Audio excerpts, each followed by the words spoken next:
Assalamualaikum warahmatullahi wabarakatuh. Alhamdulillahirabbil alamin wa bihi nasta'in 'ala umuri dunya waddin. Wassalatu wassalamu 'ala asyrofil anbiya'i wal mursalin wa 'ala alihi wa sahbihi ajma'in. Pertama-tama sekali adalah kita mengucapkan puji syukur kehadirat Allah Subhanahu wa taala yang senantiasa mencurahkan rahmat karunia dan hidayahnya kepada kita bersama, sehingga kita dapat hadir bersama-sama di masjid yang mulia ini dalam rangka mengikuti pengajian kita pada malam hari. Tak lupa juga salawat dan salam kita hadiahkan kehadiran junjungan kita Nabi besar Muhammad SAW yang tentunya sangat harapkan syafaatnya di kemudian hari kelak. Bapak-bapak, ibu-ibu jemaah pengajian rahimahullah, pada malam hari ini pembahasan kaji kita adalah masalah persiapan penyambutan untuk Ramadan yang akan disampaikan oleh Bapak Ustaz Abdul Latif Khan. Kepada Pak Ustaz kami silakan dengan salam.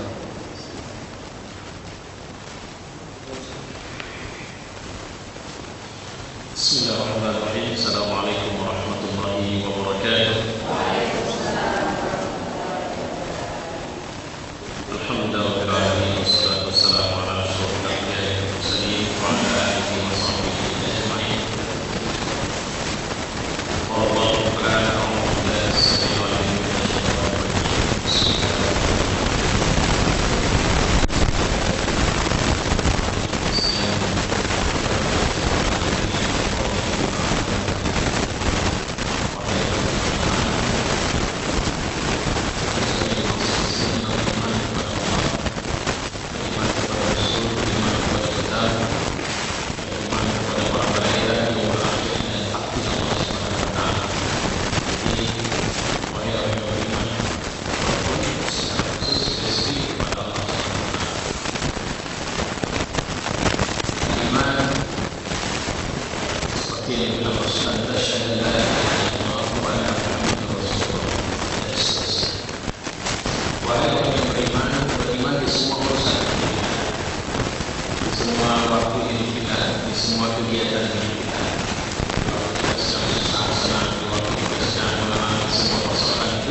Imsak itu adalah menahan atau mengendalikan.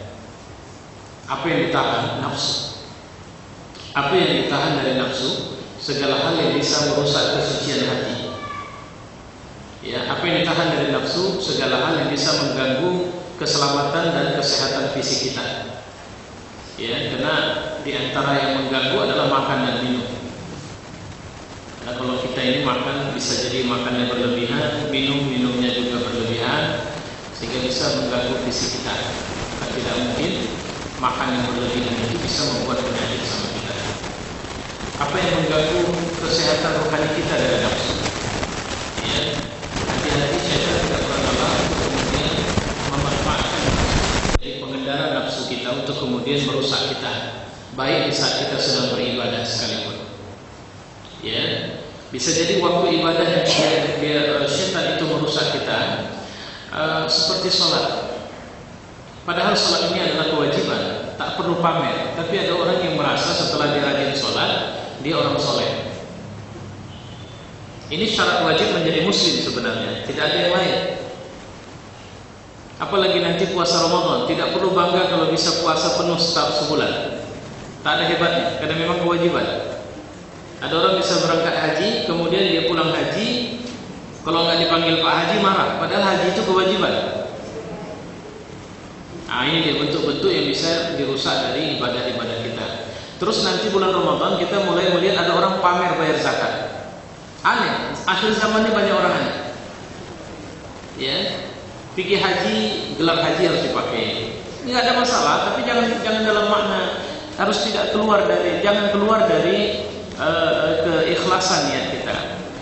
Bayar zakat pakai panggil TV. Karena dia bayar zakatnya ratusan juta mungkin atau miliaran, sehingga nanti berita TV-nya bukan berita bayar zakatnya, tapi berita berapa orang yang terinjak, dan nggak istimewa kalau cuma terinjak. Harus ada sekian orang yang mati dulu baru itu berita besar. Ya, jadi mulai banyak orang-orang aneh di akhir zaman ini. Nah, inilah yang kemudian siam itu artinya di mana kita mengembalikan kita kepada aslinya manusia. Kalau Quran itu menceritakan, hadis Nabi mengatakan bahwa di akhir Ramadan kita akan kembali seperti waktu baru lahir dari ibu kita. Apa itu? Tidak lagi dendam.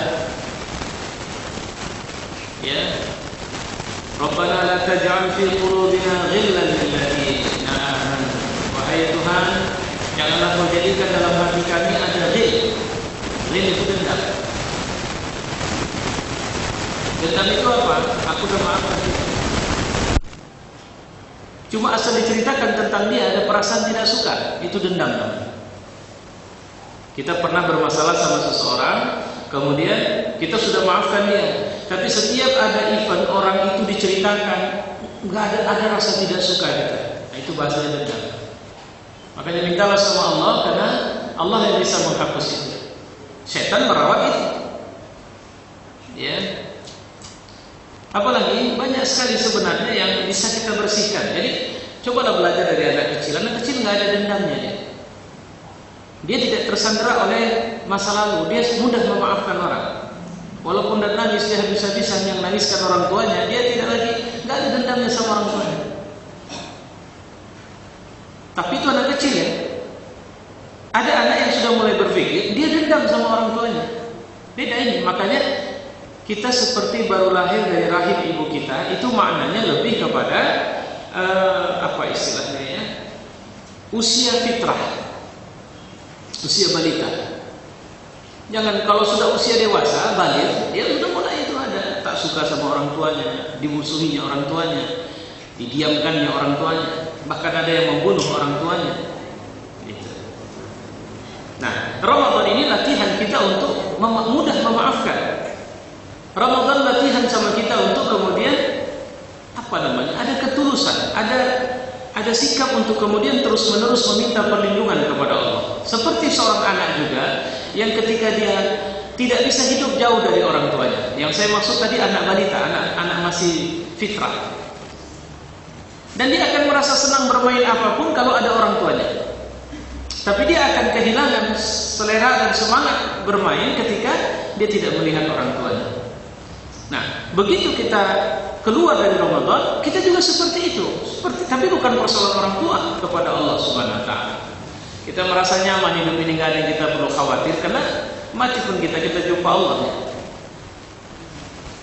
Dan susah senang itu hamba Allah. Dan semua dalam pengawasannya Allah Subhanahu wa taala. Ya, jadi kutiba alaikumus syiyam kama kutiba alal ladzina min qablikum. Bahwa ibadah puasa ini tergolong ibadah yang sudah tua. Karena orang-orang sebelum kita juga sudah diwajibkan bagi mereka berpuasa, tentu dengan model berpuasa yang tidak sama dengan kita. La'allakum tattaqun, supaya kalian bertakwa. Kenapa harus bertakwa? Karena takwa ini syarat kita bisa masuk dalam surga Allah Subhanahu wa taala. Jadi syarat masuk surga itu apa? Bukan sholat, bukan puasa, bukan zakat, tapi takwa. Tapi syarat untuk bisa bertakwa apa? Sholat, puasa, zakat, haji, ya begitu. Jadi memahaminya seperti itu. Dan semua amal-amal soleh yang baik. Nah, pada malam ini insya Allah kita akan mendiskusikan, ini kalau pakai polanya Pak Ustaz Agi 7N.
gembiranya seperti apa? Gembira yang datang dari iman, bukan dari wah Ramadan enak nih, makan enak. Bukan gembira yang begitu. Bukan gembira rame, wah jalan-jalan makan banyak, ini buah ini udah mulai. Ramadan ya. Satu anggota dewan minta supaya saya buat sembako. Itu jawaban pejabatnya, oh nggak bisa, itu dari ekonomi kita. Kenapa? Karena tidak kali Ramadan itu sudah keluar dari semangatnya. Semangatnya adalah harusnya mensiapkan Ramadan. Semua kebudayaan tradisi yang sudah makan-makan, senang-senang, nyanyi. Sementara ada masjid yang melaksanakan tarawih misalnya, tak begitu lama peduli orang.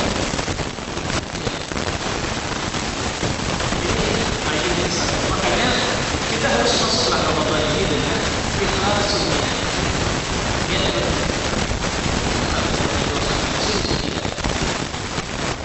Saya ingin bisa menjadi orang baik. Oke, yang baik yang mana? Sini. Memang satunya dalam diri kita, ya Tuhan. Aku berharap, aku tidak tahu apakah dalam seumur hidupku aku pernah dapat lihat Ramadan atau tidak, tapi Ramadan ini aku Tuhan, jadikanlah semua waktu yang kugunakan di bulan Ramadan adalah waktu yang betul-betul kau ridho sama. Buat aku bisa setiap malam sahur. Pertama tak terbangun, kedua tak mau bangun. Dan kelas yang tak mau bangun ini sebenarnya di Ramadan Allah memberikan keuntungan bagi orang yang sahur itu dengan pertama mereka mendoakan dia. Kedua, itu waktu berkah. Ambilnya sebentar, walau cuma sebentar, pada sahur. Apa itu berkah? Berkah itu karunia yang sudah kita dapat. Apa dia? Harta, anak, semuanya itu dilabelin Allah dengan berkah. Artinya berkah apa? Menguntungkan akhirat kita nanti dan dunia kita tentunya. Maka gemarkan anak-anak kita, walaupun saya juga punya pengalaman dan selalu punya pengalaman yang sama. Anak-anak itu di awal-awal semangat bangun, tapi udah belakangan susah kali bangun. Ya, jadi udah berapa kali pun uminya bangun kan tidak terbangun. Sampai terakhir saya seretkan duduk. Ada yang udah duduk pun masih tidak bisa lagi apa. Udah masuk kamar mandi udah, tapi memang kepala tak tegak lagi. Sehingga makanan itu dimasukkan ke mulutnya. Tapi walaupun dia tidak jadi makan, itu berkah. Maksud saya, ruang atau waktu itu menjadi waktu yang berkah dari Allah Subhanahu wa ta'ala. Jadi niatkan kebaikan. Ya. Kedua, memulai dengan basmalah. Semua amal itu harus kita mulai dengan basmalah. Kalau tidak kita mengerjakan kebaikan dengan menyatakan basmalah di awalnya, maka maktu itu terputus. Bismillahirrahmanirrahim. Ya Allah, betapa nikmat. Insya Allah. Karena belum tentu kita ini dapat nikmat Ramadan ini. Udah siap-siap kali pun kita belum tentu hidup di bulan Ramadan. Kita bisa jadi meninggal sebelum datangnya Ramadan. Memulai Ramadan dengan basmalah berarti kita secara sadar menanamkan kesadaran mendasar bahwa Allah menjadi tumpuan awal dan akhir dari amal kita. Tidak ada segala sesuatu yang terjadi tanpa kehendak dan pengetahuan Allah. Tidak ada itu. Presiden kita Jokowi itu sudah dalam kehendak Allah. Kemudian setelah dia jadi presiden akan ada muncul peristiwa-peristiwa macam udah dalam aturan Allah. Nah, persoalannya kita bikin kebaikan. Kebaikan itu juga sudah ada tata caranya yang Allah suruh. Mau apa, mau ini, mau itu, semua sudah Allah atur. Maka tidak ada sulitnya sebenarnya kalau kita pulang kepada hukum Allah. Nah, ketiga, mulai amal yang paling ringan. Yang paling ringan di bulan Ramadan itu sebenarnya nahan lapar dan haus. Ya, yang paling ringan itu menahan lapar dan haus. Kenapa? Anak kecil pun bisa nih. Satu hari saya punya anak baru belajar puasa langsung bisa 30 hari lengkap puasanya. Artinya apa? Nggak ada sulitnya sebenarnya tidak makan tidak minum dalam 30 hari, tapi jangan 30 hari durduran. Maksudnya dari subuh sampai maghrib. Nah, setelah itu cari amal apa yang jadi kita Pak harusnya punya notes, punya catatan. 10 hari pertama aku mau ngapain ya? aku mau biasakan sholat duha. Kalau tarawih kan sudah bab sunat kolektif. Jadi nanti aku setiap bulan Ramadan 10 hari pertama aku mau latihan sholat duha. Oh berat itu, oke. Kalau berat apa? Aku mau baca Quran 1 hari 1 juz, berat. Aku mau baca Quran 1 hari 1 lembar, berat. Aku mau baca Quran 1 hari 1 halaman, berat. Oke, aku mau baca Quran 1 hari 1 ain saja. Nah, itu kalau orang tua dulu ya. Jadi bukan pakai lembar, bukan pakai halaman, dia pakai ain. Oke, 1 hari 1 ain, jangan putus. Walaupun tidak tamat. Karena kalau 1 hari 1 ain 30 hari tidak dapat itu. Ya. Tapi nggak apa-apa latihan. Karena daripada tidak pernah sama sekali, kenapa harus kita latihan? Ya, atau kita buat kompetisinya. Oke, kita buat kompetisinya. Jamaah pengajian kita targetkan nanti pengajian habis Ramadan, siapa yang bisa khatam Quran sampai 10 kali di bulan Ramadan. Nah, ini boleh saya bisa desak nanti insyaallah kalau memang mungkin. Nah, 10 kali di bulan Ramadan bisa umrah. Ini sayangnya para petinggi tidak hadir. Kalau hadir saya todong langsung ini. Ya. Jadi catatannya, ya kenapa tidak? Tinggal buat laporan tapi jangan bohong.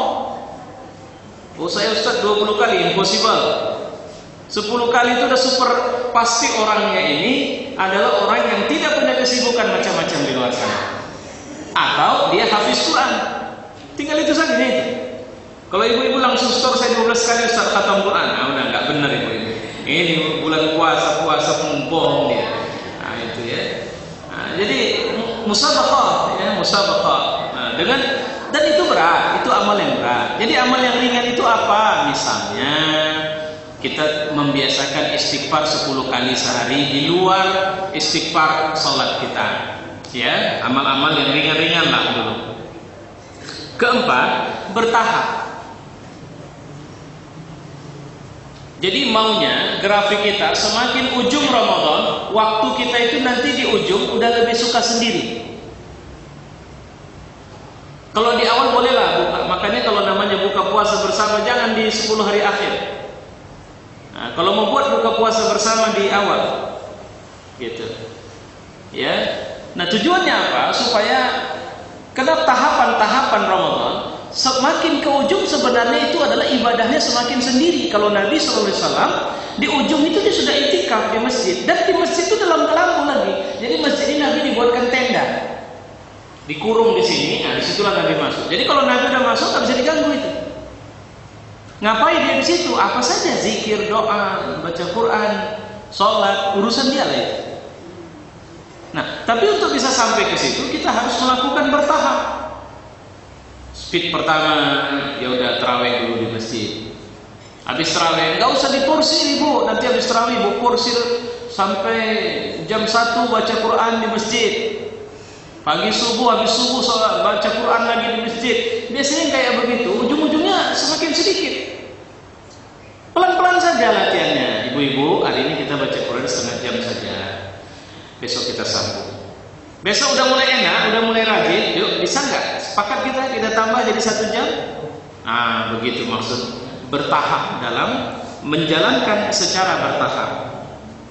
Yang kelima, menunaikan amal ini secara berkesinambungan. Namanya sedang berobat. Ramadan ini kan bulan perobatan besar-besaran ini.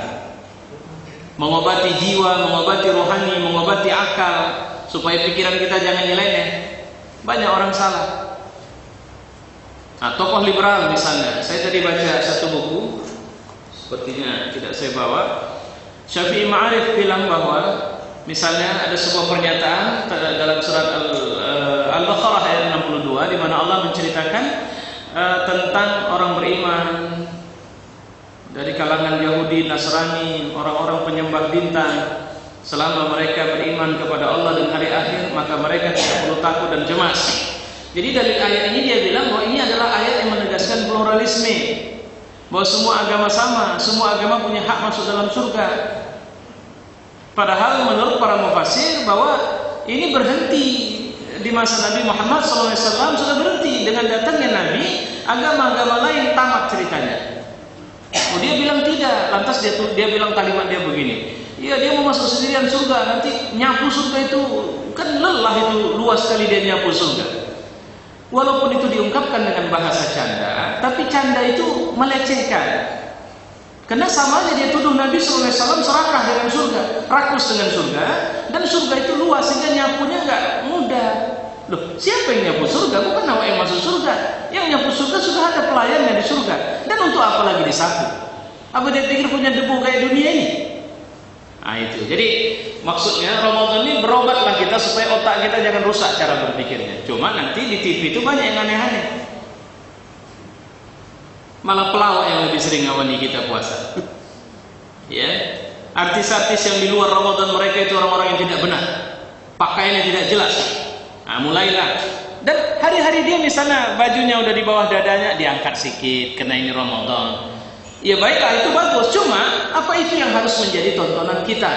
Kita butuh tuntunan di bulan Ramadan. Makanya saya selalu mengatakan majelis taklim di Ramadan tidak boleh berhenti, harus jalan terus. Walaupun yang biasa bolehlah ditutup, tapi kemudian dibuat majelis taklim yang baru. Ya, sama seperti masjid kita juga, insya Allah nanti masih tetap buka di bulan Ramadan. Bahkan 10 hari akhir ada itikaf, sudah berapa tahun di sini. Ya, boleh tidur sini. Saya tidak tahu kalau ibu-ibu tidak boleh kayaknya, karena bapak semua yang datang di bulan Ramadan. Ya, baik. Kemudian mendakwahi jamaah, mendawami jamaah dan orang saleh. Jadi nanti ibu-ibu saya perlu sampaikan ini, saya ingatkan, Ramadan datang, apapun ceritanya, kalau tak tahan kali 30 hari aja, walau kayak bara api merasakan, tutup aurat itu. Jangan tunjukkan aurat kepada orang-orang yang bukan mahram kita. Ya, kenapa? Tak ada guna ibu puasa nanti. Saya berpendapat tidak ada guna puasa itu. Bahkan sah-sah, ya, tapi pahalanya tak ada. Kenapa? Ibu merusak orang. Alah Ustaz, udah jelek, udah tua, ya, masa bisa merusak orang? Maaf cakap, manusia itu kalau sudah rusak nafsunya, jangankan manusia, binatang pun dia masih mau.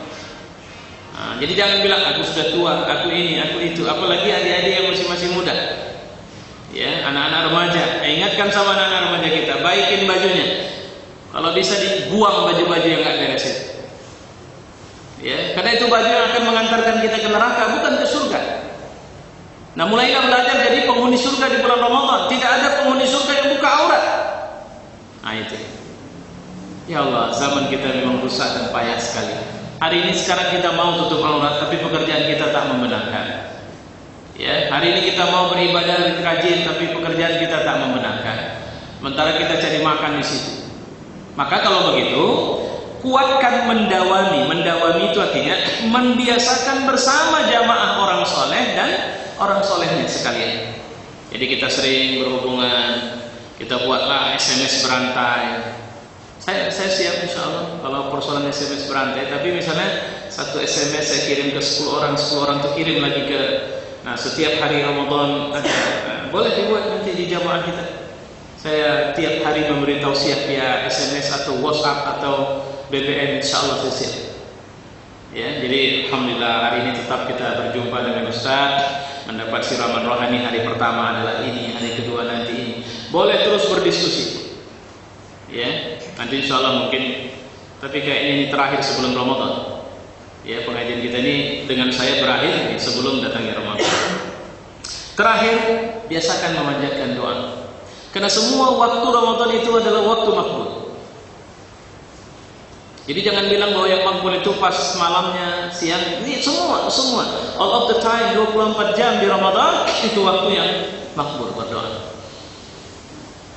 Nah, mulailah atur daftar permintaan kepada Allah.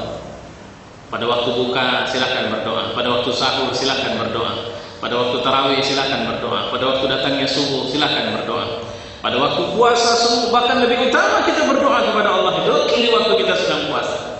Terus berdoa.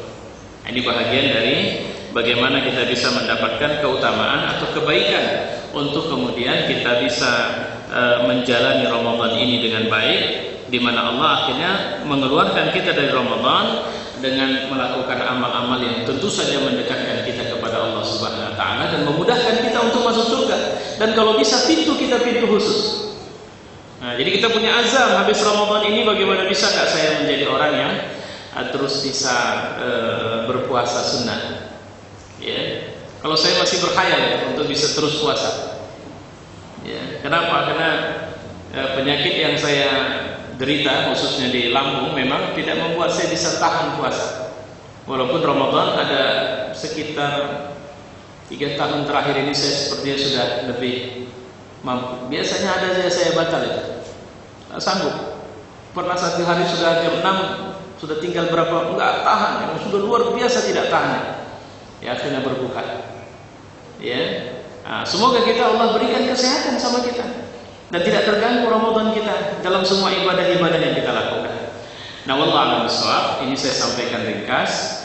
Mudah-mudahan ada kebaikan bagi kita. Tapi saya masih punya waktu kita bersoal jawab insyaallah. Mungkin nanti sampai jam 9. Saya izin setelah itu saya mau mengisi tausiah di tempat lain. Wallahu a'lam. Assalamualaikum warahmatullahi wabarakatuh. Silakan kalau ada pertanyaan terkait tarhib Ramadan.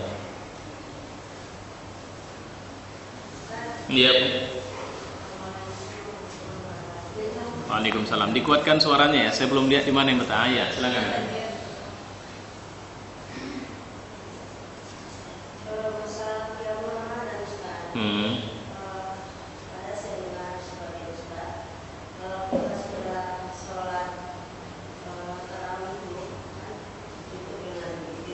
Iya. Oh iya.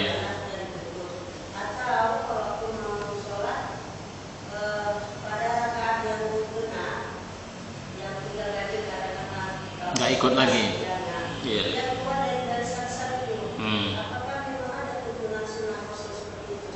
Iya banyak.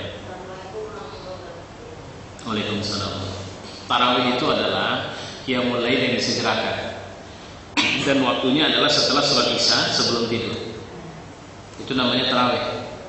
Ya, dan itu hanya ada di bulan Ramadan. Nabi hanya memberi contoh 3 hari. Setelah itu Nabi tak kasih contoh dan tidak meributkan apa yang dibuat sahabat.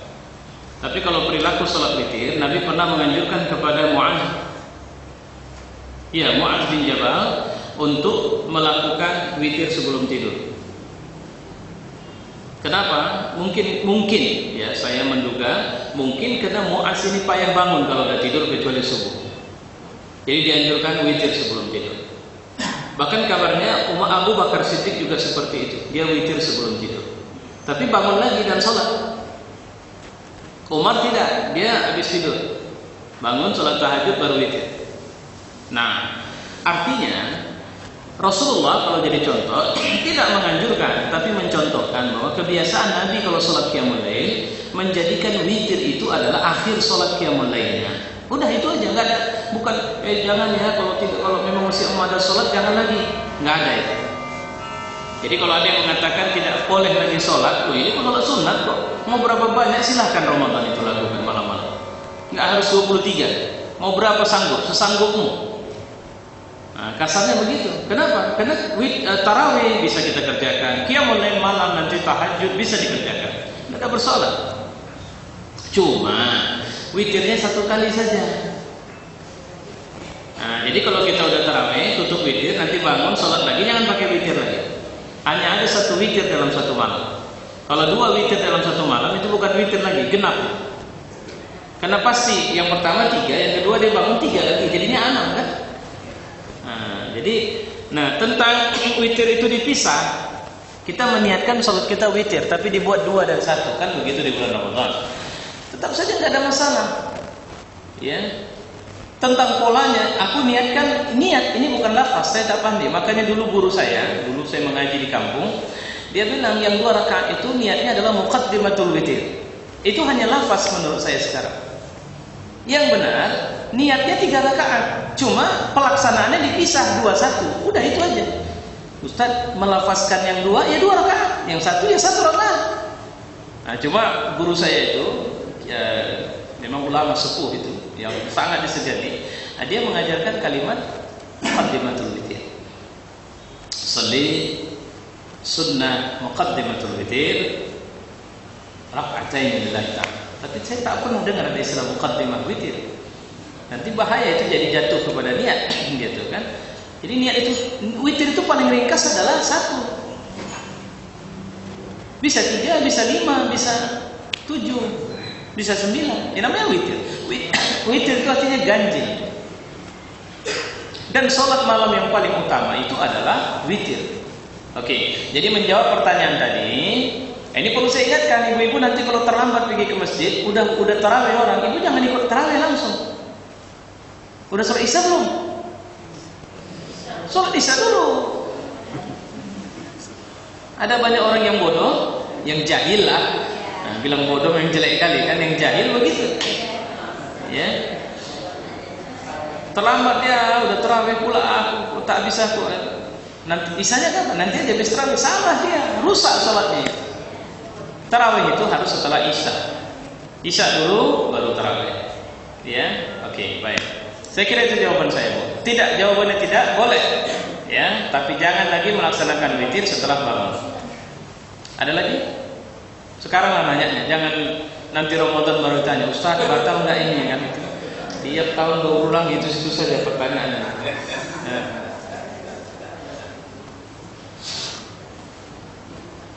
Istri Ustaz, Iya. mengenai ini masalah maaf tadi. Kalau maaf itu pakai syarat, namanya saya maafkanlah kesalahan bapak karena bapak sudah minta maaf, tapi jangan tengok muka bapak lagi. Itu pakai syarat. Iya. Ini sebenarnya belum bersih ya. Ya. Kabarnya Rasulullah juga seperti, tapi saya tidak melihat Rasul setelah saya baca ulang sejarah, tak begitu. Hindun waktu dia masuk Islam, saya tak melihat Rasul yang minta. Tapi Hindun memang selalu berupaya menghindar bertemu Rasulullah, atau kalaupun mengaji diambil di tempat yang tak tertengok Nabi. Ini biasanya upaya mencegah diri agar tidak muncul kembali ingatan atas kesalahan yang sangat pedih itu. Walaupun tetap saja tidak baik itu. Jadi yang benar yang mana? Jangan pakai syarat, maafkan. Bahkan memaafkan orang tidak nunggu orang itu minta maaf. Jangan tunggu dia minta maaf. Karena namanya dia nunggu minta maaf, saya yakin waktu memaafkan belum bersih. Jadi yang namanya minta maaf segera, yang namanya memaafkan segera. Dan yang disuruh dalam Quran, ciri penghuni surga itu bukan minta maaf, tapi memaafkan. Jadi kalau Buddha Gautama begitu indahnya kehidupannya, walaupun dirusak sama orang-orang di Myanmar itu, ya, karena kalau di sana itu Buddha teroris, ya. Nah, beliau mengingatkan, memang saya dulu suka sekali belajar Buddha ini waktu saya masih kuliah, karena luar biasa dia bicara akhlak.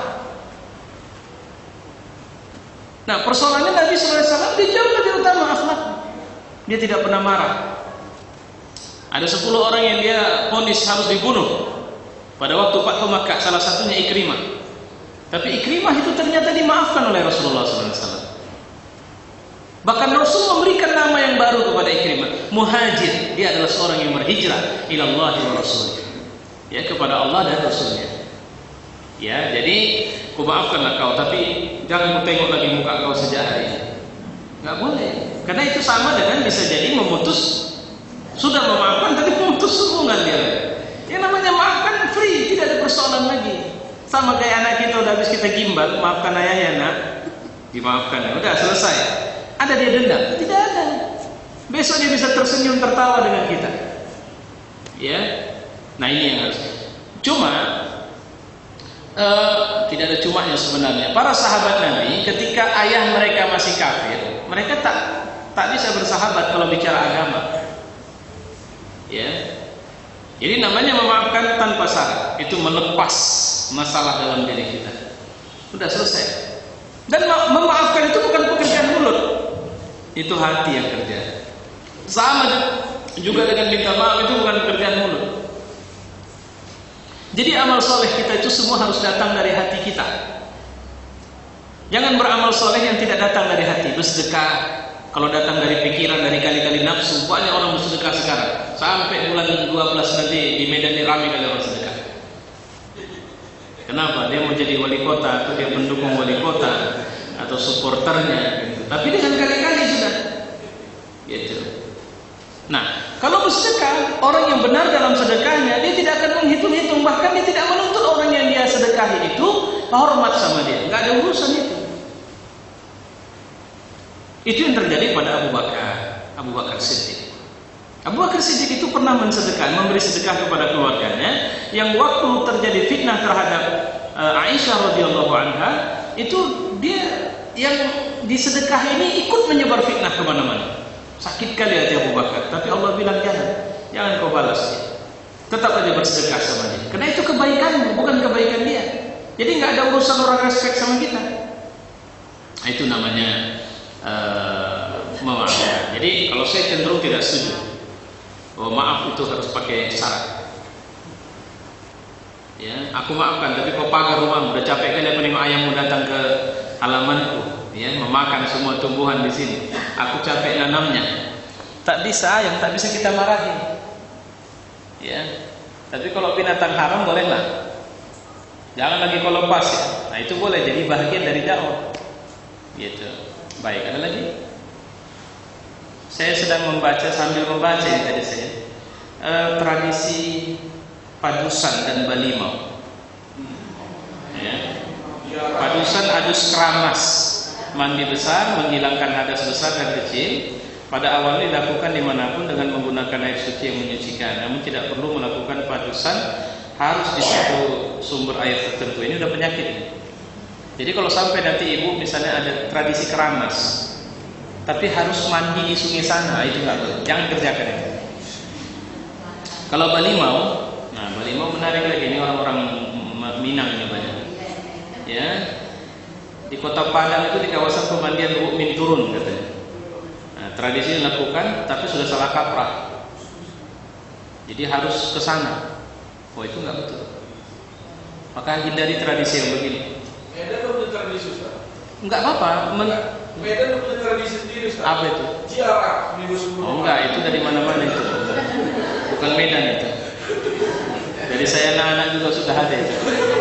Serbelawan. Nah, serbelawan. Tapi kalau tradisi Medan ini yang uniknya orang jual bunga, nah, itu dia. Nah, jadi orang jualan nih ujungnya. Jual padi di mana-mana Ustaz. Yang ada yang lucu lagi kan, begitu masuk ditanya namanya siapa Pak? Pikir bukan nama yang datang, nama yang mati. Rupanya anak-anak ini udah punya tim nyangkol, tim nyabut rumput, tim doa gitu. Jadi sudah ada itu. Jadi udah cari makan sama masyarakat ini.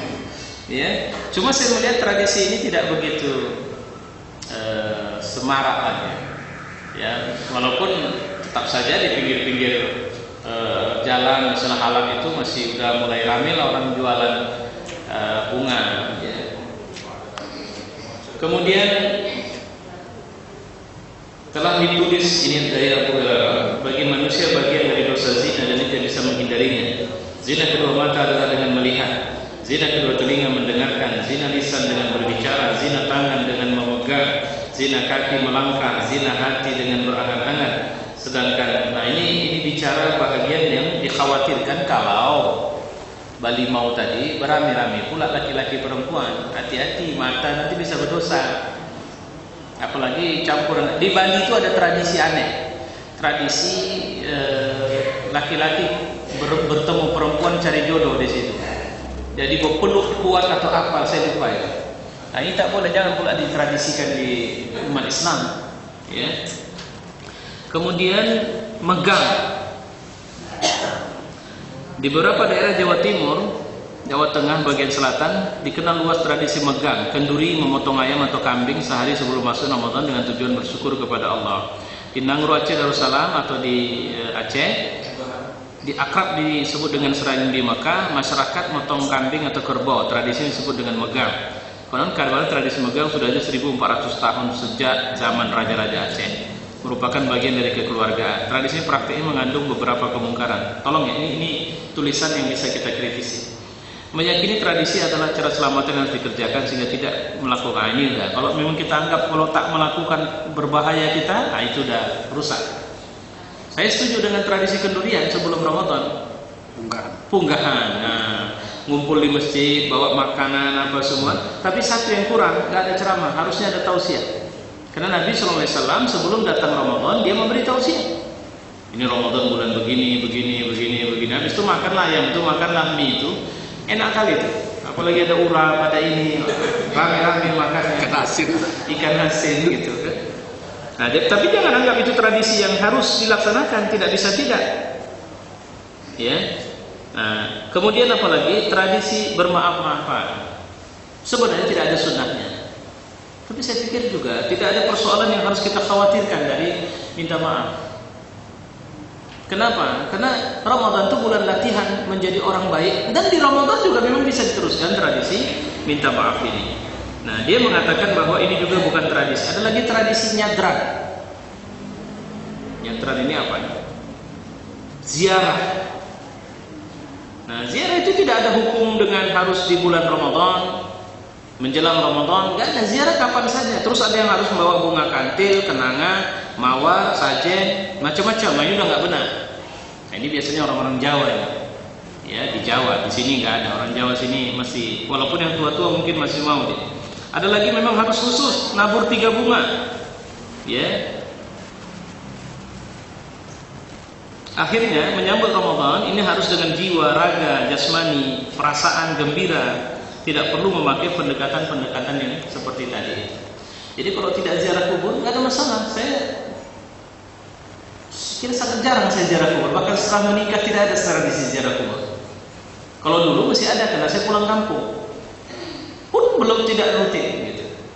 Kalau masih anak muda maksudnya setiap Ramadan datang saya pulang kampung lah. Ramadan pertama di kampung itu biasanya. Ada. Sebelum itu saya singgah ke kubur. Nah sekarang walaupun orang tua saya baru meninggal dunia, ya, bukan lantas kemudian saya harus ziarah lagi. Nggak ada hubungannya itu. Mau ziarah kubur kapan saja, bukan harus Ramadan. Ya, jadi udah ziarah kok, kelewat ini, udah mau Ramadan belum ziarah kubur dia, nah, itu baru penyakit. Nggak ada syaratnya harus ziarah kubur, nggak ada syaratnya harus balimau, nggak ada syaratnya harus megang. Nah seperti tadi, ya pendurian. Walaupun oke lah ini karena Ramadan saya mau kirim doa, nggak salah sebenarnya. Tapi jangan jadikan itu tradisi yang tidak bisa tidak harus dibuat. Nah itu baru salah. Ya, oke, baik. Saat ada lagi? Cukup? Ya silakan. Ini saya bertanya Ustaz, buka puasa bersama di masjid selama hari yang pendapat katanya itu untuk fakir miskin sama yang musafir aja. Karena saya yang di masjid itu banyak peluang makanan pas puasa itu. Kalau hajat yang berinfak hanya untuk fakir miskin dan musafir, tak boleh kita ikut buka di situ. Ya, ya nggak ada masalah. Kan biasanya dikutip dari rumah itu. Nah, ibu malam ini ibu ngantar ini, kan gitu ya. Untuk siapa? Untuk yang berbuka di masjid, itulah niatnya. Udah selesai. Tapi kalau kami menyediakan pembukaan untuk musafir dan orang miskin, udah jangan masuk bapak. Tak boleh. Tapi kalau kubur pedas di Masjid Raya, saya kira itu untuk rakyat.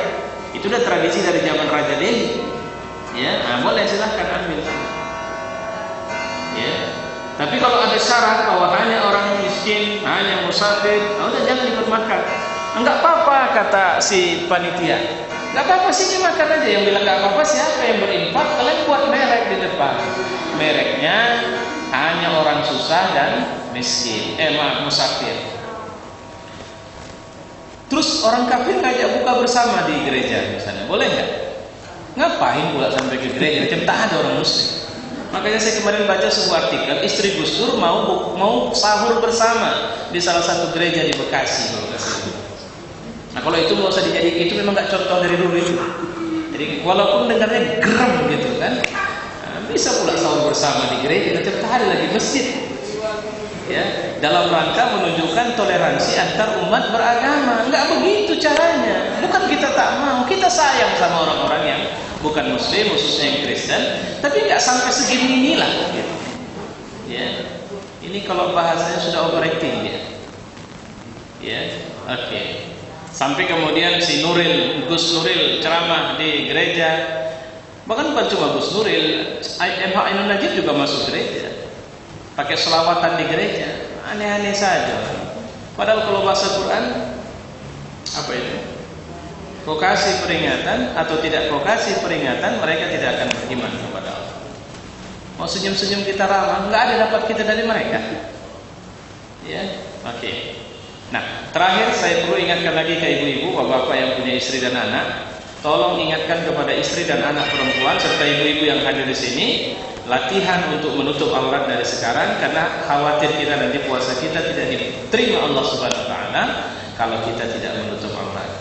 Kasih pakaian hari raya sama anak juga pakaian yang bagus-bagus lah. Jangan pakaian yang rusak-rusak. Ya. Karena sekarang ini banyak orang pakaiannya tidak ada yang benar. Awak tengok udah bagus kayu depan, begitu balik di belakang koyak. Sarang-sarang pakaian. Ya. Baik, mari kita tutup dengan doa. Alhamdulillahirabbil alamin wassalatu wassalamu ala asyrofil anbiya'i wal mursalin wa ala alihi wa sahbihi ajma'in. Ya Allah, beri kemudahan kepada kami, keberkahan kepada kami untuk akhirnya kami bisa menikmati ibadah Ramadan pada tahun ini. Ya Allah, ampuni kami atas dosa-dosa kami, dekatkan kami dengan semua sebab ketaatan kami kepada-Mu ya Allah, dan jadikanlah hidup dunia kami adalah hidup dengan penuh ma'rifah kepada-Mu ya Allah, dan jadikanlah akhirat kami akhirat yang hanya berakhir dengan surga-Mu tanpa harus melalui neraka.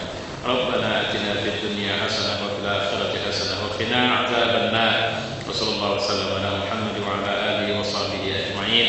Walhamdulillahirabbil alamin. Taqabbalallahu minkum. Demikianlah tadi tausiah yang disampaikan oleh Bapak Ustaz, lalu juga yang membahas masalah persiapan di bulan Ramadan.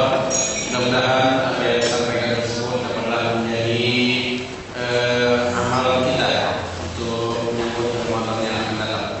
Pada Pak Ustaz kami ucapkan terima kasih. Bagian itu untuk mengucapkan Alhamdulillahirabbil alamin. Assalamualaikum warahmatullahi wabarakatuh. Pas yang bisa dekat. Pas ya di belakang kirian ya.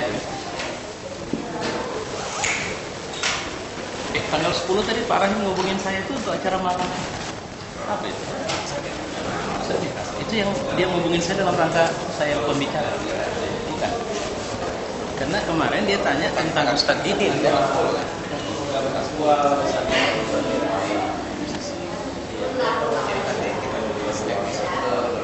Insyaallah. Oh, dulu ini. Dua kali lagi bisa jadi terakhir kita karena kan saya sudah bilang semua Selasa itu saya kosong. Insyaallah.